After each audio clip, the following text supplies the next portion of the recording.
Pada Expo Virtual Fakultas Biologi kali ini, saya akan menjelaskan salah satu produk dari Fakultas Biologi, yaitu backlog yang dapat dimanfaatkan menjadi media pembudidayaan jamur. Nah, pada masa pandemi COVID-19 ini, kita sebagai masyarakat Indonesia atau masyarakat dunia dituntut menjadi manusia yang lebih kreatif dengan memanfaatkan beberapa bahan yang ada di lingkungan. Contohnya yaitu serbuk gergaji. Serbuk gergaji bisa didapat atau menjadi produk buangan dari pengolahan kayu. Kemudian kita bisa memanfaatkan serbuk gergaji ini menjadi suatu media pertumbuhan, yaitu media pertumbuhan jamur. Khususnya pada kali ini saya akan menjelaskan mengenai media pertumbuhan jamur tiram. Nah, dalam pemanfaatan gergaji ini kita dapat memanfaatkannya menjadi suatu backlog dan dapat dijual untuk meraih nilai jual yang lebih tinggi dibandingkan dari harga serbuk gergaji pada umumnya. Nah, dalam pembuatan serbuk gergaji ini kita bisa memanfaatkan barang-barang yang ada di sekitar kita dan ada beberapa alat-alat sederhana yang dapat kita manfaatkan.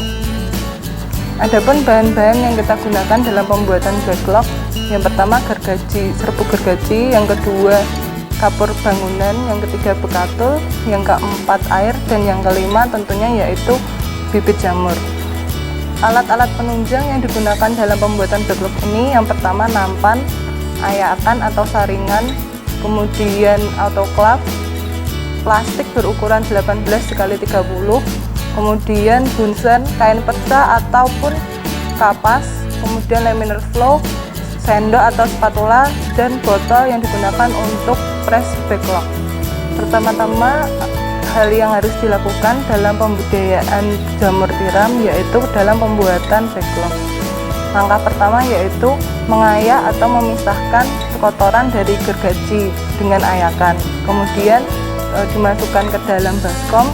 Setelah itu bisa ditambahkan dengan bahan-bahan penunjang seperti kapur bangunan dan bekatul. Setelah semuanya tercampur rata, bisa ditambahkan air. Untuk penambahan air ini kira-kira 80% untuk kelembapannya, sehingga jamur dapat tumbuh di media tersebut. Kemudian setelah adonan gergaji ini selesai atau dirasa sudah cukup lembab, bisa dimasukkan ke dalam plastik PP yang berukuran 18x30. Kemudian bisa ditekan menggunakan botol.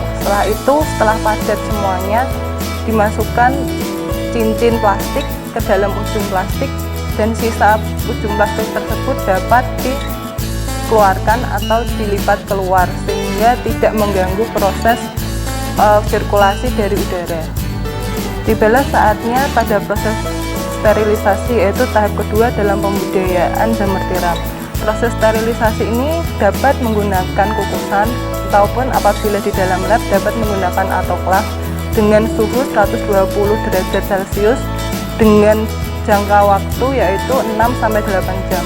Setelah backlog yang sudah disterilisasi ini mencapai waktu yang ditentukan, kemudian dikeluarkan dari kukusan ataupun autoklaf, kemudian bisa didinginkan atau didiamkan selama 1 hari.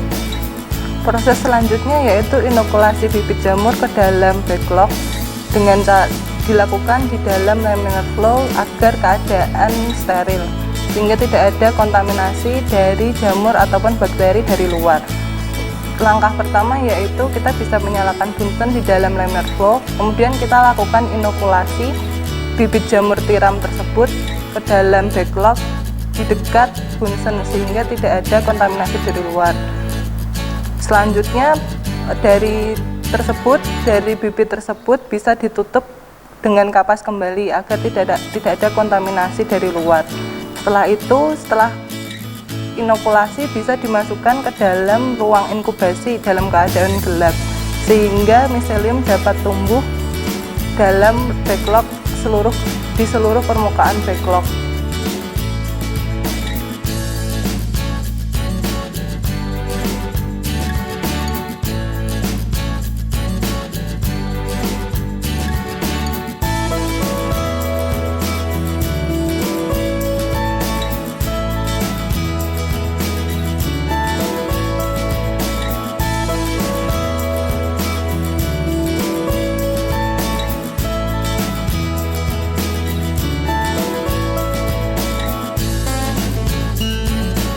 Kemudian setelah semua permukaan backlog tertutup oleh miselium atau selaput putih, bisa dipindahkan ke dalam ruang pembudidayaan dan backlog tersebut bisa ditata ke dalam rak.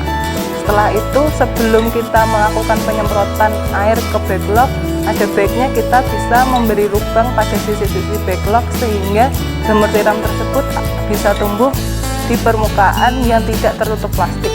Setelah itu bisa dalam panennya atau pertumbuhan jamur itu yang paling baik kita bisa memanen jamur tiram tersebut pada umur 3 hari.